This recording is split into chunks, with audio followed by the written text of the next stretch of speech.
This is a short video without a 5-minute intro about how you can transfer your recordings on a dish Hopper DVR from an old Hopper DVR to a new Hopper DVR.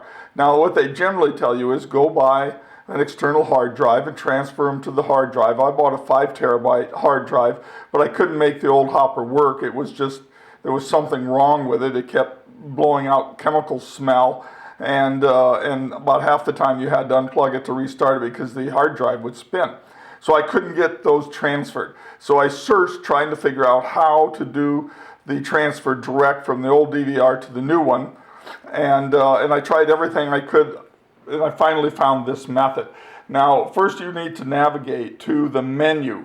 And you do that by pushing the home button on the house button on your remote control. That will give you the where you need to be to travel. Now then go down to the first line and hit settings. Now that you've got settings, you have to go all the way to the end and go to diagnostics.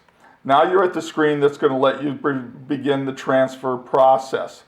Now at this point, if you can't make the remote control work on the new one for some reason, there is a way to do it by doing it direct on the VCR itself. And I'm going to point out where it's at. You can see this red button right here. Right next to it is a button called System Information.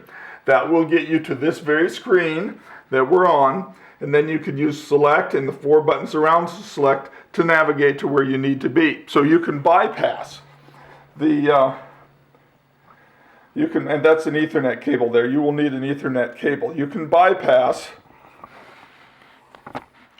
the remote control in case you can't get it to work. And I couldn't get the remote control to work on the old one either. So anyway, so now we are on this diagnostic screen. You will go down to Tools.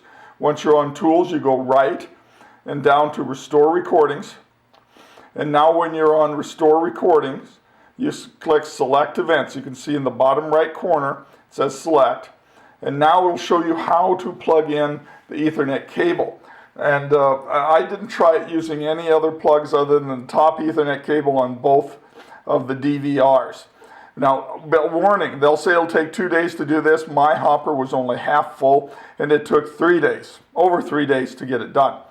So once you get these plugged in, then it will go to a screen which will have you select all. You have to select all, and then you transfer it. You make sure that there's a check mark beside all of your recordings, and then you could do the navigate to the next button and transfer, and then you can do anything you want. You can watch TV, you can shut everything off, but don't unplug it.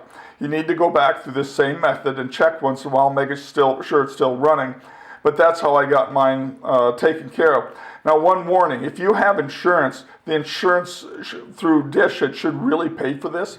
I repeatedly told them when I was on the phone I have insurance, and they never offered to send a technician. But I've talked to other people that demanded they send a technician to take care of it. So I've been paying for insurance for I don't know how many years, hundreds and hundreds of dollars. And here I am doing this stuff myself and spending many hours trying to get my recordings saved and transferred to the new DVR. I wish you the best of luck on this. Please like and subscribe. This is my series of how to do something without a 5-minute intro. Best of luck.